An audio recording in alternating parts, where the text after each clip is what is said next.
Morning ছাত্ৰ ছাত্ৰীসকল আজি আমি আহা পাষ্ট ফিউচাৰ ইনডিফিনিট টেন্সৰ বাক্যবোৰ কেনেকৈ এক্টিভ ভয়েসৰ পৰা পেসিভ ভয়েসলৈ কনভাৰ্ট কৰিব লাগে সেই বিষয়ে আলোচনা কৰো। ইতিমধ্যে আমি প্ৰেজেন্ট ইনডিফিনিট টেন্স, প্ৰেজেন্টৰ continuous tense, present perfect tense, past indefinite tense, past continuous tense, past perfect tense বিষয়ে আমি আগৰ ভিডিঅ'বোৰত মই আলোচনা কৰিছো। আশা কৰিছো তোমালোকে সেইখিনি ভালকে আয়ত্ত কৰিছা। গতিকে আজি আমি আকৌ নতুনকে ফিউচাৰ ইনডিফিনিট টেন্সৰ যিবোৰ এক্টিভ ভয়েসৰ বাক্য, সেই এক্টিভ ভয়েসৰ বাক্যবোৰ কেনেকৈ আমি পেসিভ ভয়েসলৈ কনভাৰ্ট কৰিম সেই বিষয়ে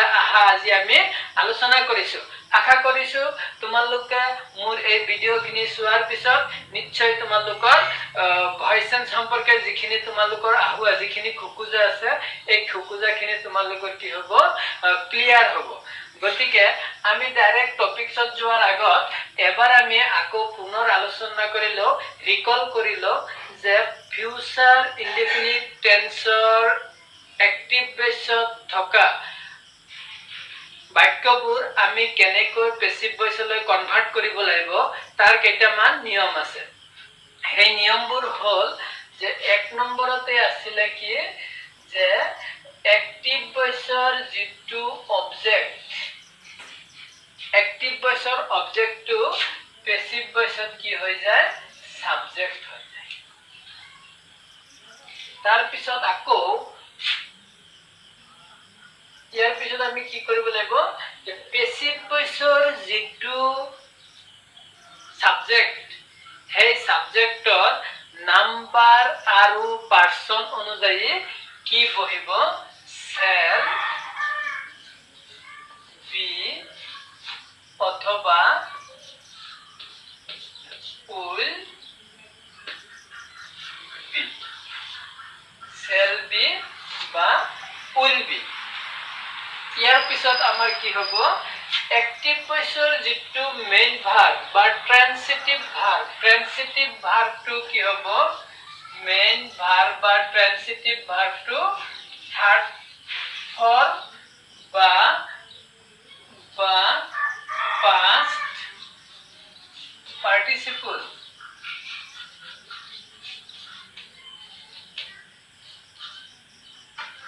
পাস্ট পার্টিসিপল হ'ব। থার্ড মেইন ভার্বটো থার্ড ফর্ম অথবা পাস্ট পার্টিসিপল হ'ব। তাৰ পিছত কি হ'ব যে এটা বাই প্ৰিপজিশন লাগিব, আৰু বাই প্ৰিপজিশনৰ পিছত যিটো এক্টিভ ভয়েসৰ যিটো সাবজেক্ট থাকিব, পেসিভ ভয়েসত এইটো কি হ'ব, অবজেক্ট হ'ব। তো এই নিয়মখিনি আমাৰ মনত আছে, আগত আলোচনা কৰিছো। এক্টিভ ভয়েসৰ অবজেক্টটো পেসিভ ভয়েসত সাবজেক্ট হ'ব। এইফালে যেটো লিখিছো এটো পেসিভ ভয়েসত, তাৰ পিছত এটো লিখাৰ পিছত এক্টিভ ভয়েসৰ অবজেক্টটো পেসিভ ভয়েসত যেতিয়া সাবজেক্ট হিচাপে লিখিম তাৰ লগে লগে আমাৰ কিহৰ প্ৰয়োজন হ'ব যে বি ভাৰ্ব, কোনটো বি ভাৰ্ব বহাব লাগিব। বি ভাৰ্ব দুটাই হয় ফিউচাৰ ইনডিফিনিট টেন্সত, এটা হ'ল shall be আনটো হ'ল will be। যদি ফার্স্ট পারসন সিঙ্গুলার, যদি থার্ড পারসন সিঙ্গুলার নাম্বার হয় তেন্তে shall be বা will be হয়, কেতিয়াবা ইউৰ লগতো will be হয়। তাৰ পিছত আহিব মেইন ভাৰ্বটো আমি সদায় কি কৰিব লাগিব, এটো প্ৰত্যেকটো টেন্সতে একেটাই, এটো মনত ৰাখিবা। যিকোনো টেন্সৰে ভয়েস চেঞ্জ কৰা এক্টিভ ভয়েসৰ পৰা পেসিভ ভয়েসলৈ নিয়াৰ সময়ত সদায় থাৰ্ড পাৰসন সদায় থাৰ্ড ফৰ্ম হ'ব বা পাস্ট পাৰ্টিসিপল হ'ব, যেটো মেইন ভাৰ্ব বা ট্ৰান্সিটিভ ভাৰ্ব। তাৰ পিছত এটা বাই প্ৰিপজিশন আহিব, এটো মনত ৰাখিব লাগিব। ভাৰ্বটো বহুৱাৰ লগে লগে আমাৰ এটা কি আহিব, বাই প্ৰিপজিশন আহিব। আৰু একেবাৰে শেষত আমি কি কৰিব লাগিব,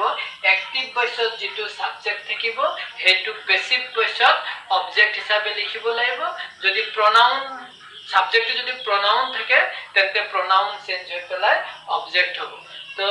বলা এতিয়া আমি উদাহৰণৰ সৈতে বিষয়টো আমি আৰু ক্লিয়াৰ হৈ লওঁ।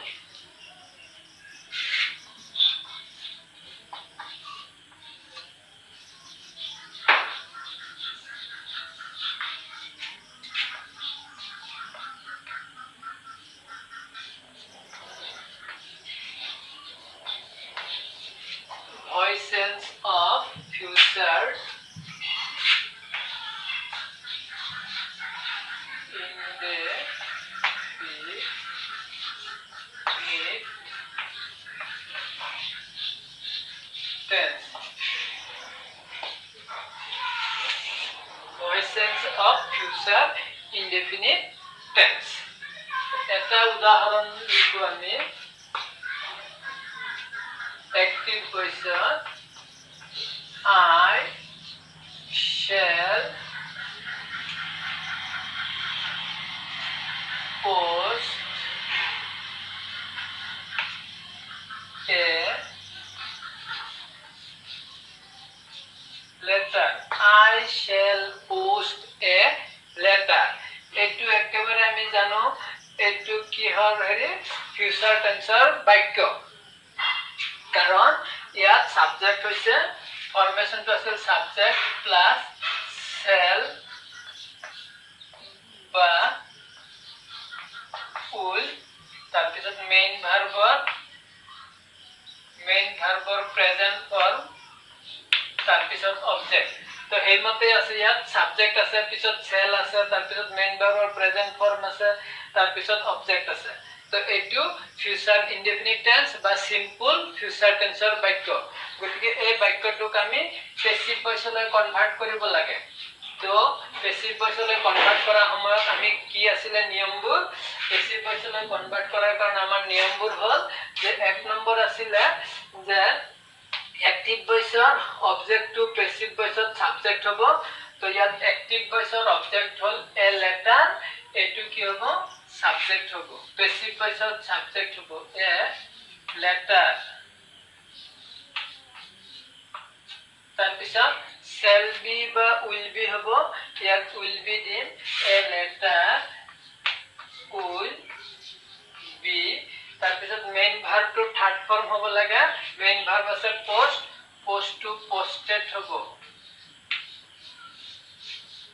Posted a letter will be posted तार पिছত बाय प्रिपोजिशन আহিবো बाय तार पिছত एक्टिव वॉइसर सब्जेक्ट टू पैसिव वॉइसर ऑब्जेक्ट হয় অর্থাৎ एक्टिव वॉइसर सब्जेक्ट टू আই আছে আই টু ইয়াত কি হবো অবজেক্ট হবো আৰু যেহেতু pronoun গতিকে pronoun টু চেঞ্জ হৈ পেলাই হবো বাই pronoun I to me হৈ যাব a letter will be posted by me clear তাৰ পিছত আৰু এটা एग्जांपल লোৱা एक्टिव ভয়েসত আছে they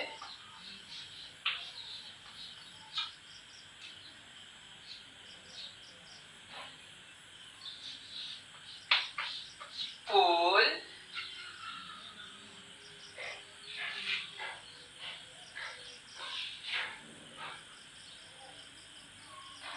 bring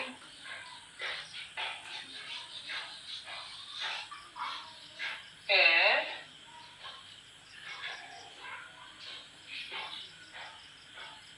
book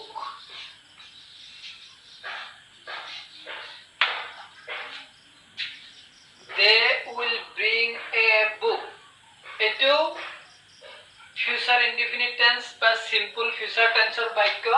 কারণ ইয়াত প্রথমে সাবজেক্ট পিছত will আছে তার পিছত ভাৰ্বৰ প্ৰেজেন্ট ফৰ্ম আছে তাৰ পিছত অবজেক্ট আছে এই ফৰমেশন মতে গতিকে আমি যেতিয়া প্ৰশ্নবোৰত বা যেতিয়া পৰীক্ষাবোৰত সেন্টেন্সটো আহিব দেখা পাম তেতিয়া আমি প্ৰথমে চাব লাগিব সেন্টেন্সটো কোনটো টেন্সৰ আছে ইয়াত আমি ভাগ ভাগকে দেখুৱাই দিছো এই কাৰণে ইজি হৈছে কিন্তু সব present tense past tense future tense বিভিন্ন টেন্সৰ বাক্যবোৰ যেতিয়া একেলগে দিয়া থাকিব তেতিয়া কোনটো টেন্সৰ পৰিব সেই টেন্সটো আমি চিনি পাব লাগিব আৰু সেই টেন্সটোৰ কাৰণে আমি এই সাবজেক্ট টেন্সৰ যিবোৰ ফৰমেশন এই ফৰমেশনবোৰ আমাৰ ক্লিয়াৰ থাকিব লাগিব যদি ফৰমেশন ক্লিয়াৰ না থাকে টেন্সৰ বিষয়ে যদি আমাৰ ধাৰণা না থাকে তেন্তে কিন্তু আমি ভয়েসেন্সবোৰ কৰিবলৈ গলে আমি সমস্যাৰ সন্মুখীন হ'ম গতিকে তোমালোকে টেন্সটো ক্লিয়াৰ হবে আৰু এটো চোৱা এই ফৰমেশন মতে মিলাই চাবা কোনটো ফৰমেশনত পৰে তেতিয়া তোমালোকৰ একেবাৰে ইজি হৈ যাব টেন্সটো সিলেকশন কৰা গতিকে এই টেন্সটো আমি গম পালো এই বাক্যটো ফিউচাৰ ইনডিফিনিট টেন্সৰ বাক্য গতিকে ইয়াক আমি পেসিভ ভয়েসলৈ কনভাৰ্ট কৰিম তো প্ৰথমে আছিল যে एक्टिव ভয়েসৰ যেটো অবজেক্ট থাকিব অবজেক্টটো সাবজেক্ট হ'ব তো एक्टिव ভয়েসৰ অবজেক্টটো হ'ল এ বুক এটো সাবজেক্ট হ'ব এ तार पिছত shall be বা will be হবো যে ইয়াত সদায় will be হবো shall be to অকল I থাকিলে হে shall be হবো তো a book will be तार पिছত main verb to third form ইয়াত main verb হল bring অনা bring to both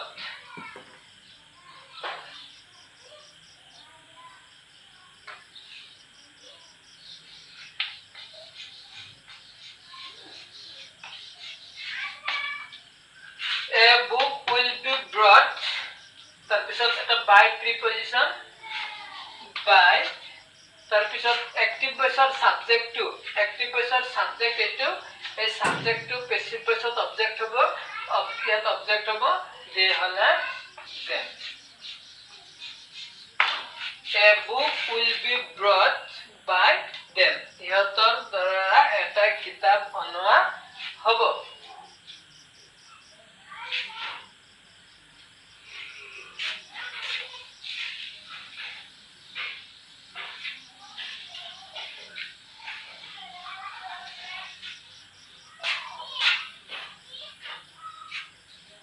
আৰু এটা एग्जांपल লও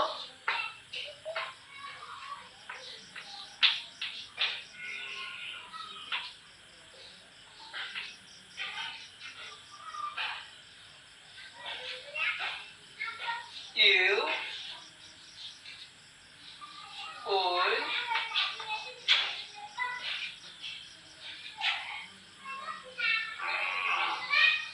do the sum you will do the sum you will do the sum নিহন্তে হে it is a future indefinite tense আৰু এতিয়া আমি ইয়াৰ ভয়েস কৰিম পেসিভ ভয়েসলৈ কনভাৰ্ট কৰিম প্ৰথম নিয়মটো আছিল যে অ্যাক্টিভ ভয়েসৰ অবজেক্ট টু পেসিভ ভয়েসৰ সাবজেক্ট হ'ব তো ইয়াত অবজেক্ট হল the sum ই সাবজেক্ট হৈ যাব the sum तार पिছত shall be বা will be হবো আগতে কৈছিলো shall be ও shall অকল I থাকিলে shall হবো বাকি সকলোতে will be হবো the sum will be तार पिছত main verb to third form হবো বা past participle form जो আছে এটা done হবো the sum will be done तार पिছত by preposition আহিব by तार पिছত एक्टिव ভয়েসৰ যেটো সাবজেক্ট एक्टिव ভয়েসৰ সাবজেক্ট টু পেসিভ ভয়েসত কি হৈ যায় অবজেক্ট হৈ যায় গতিকে ইউ টু ইউ এ থাকিব ক্লিয়াৰ এতিয়া পাৰিবা তোমালোকে নিজে নিজে কৰিবলৈ এতিয়া মই তোমালোকক কেইটামান হোমৱৰ্ক দিম হোমৱৰ্কখিনি তোমালোকে কৰিবা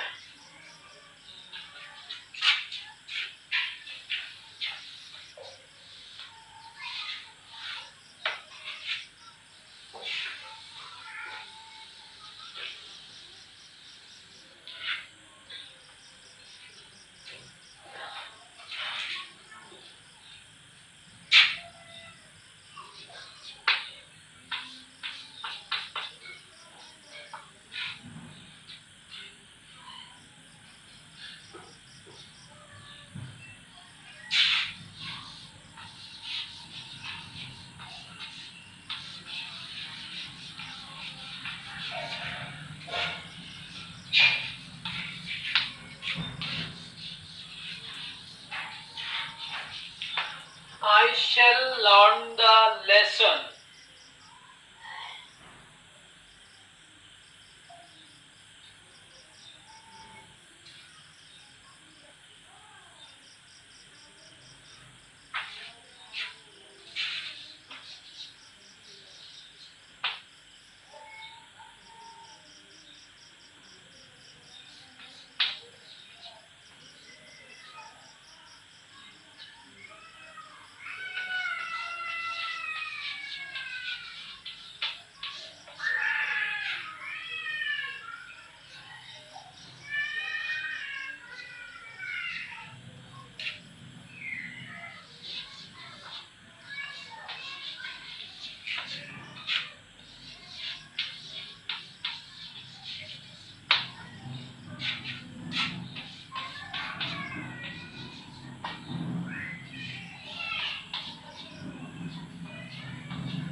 তোমালোকে কৰি আনিবা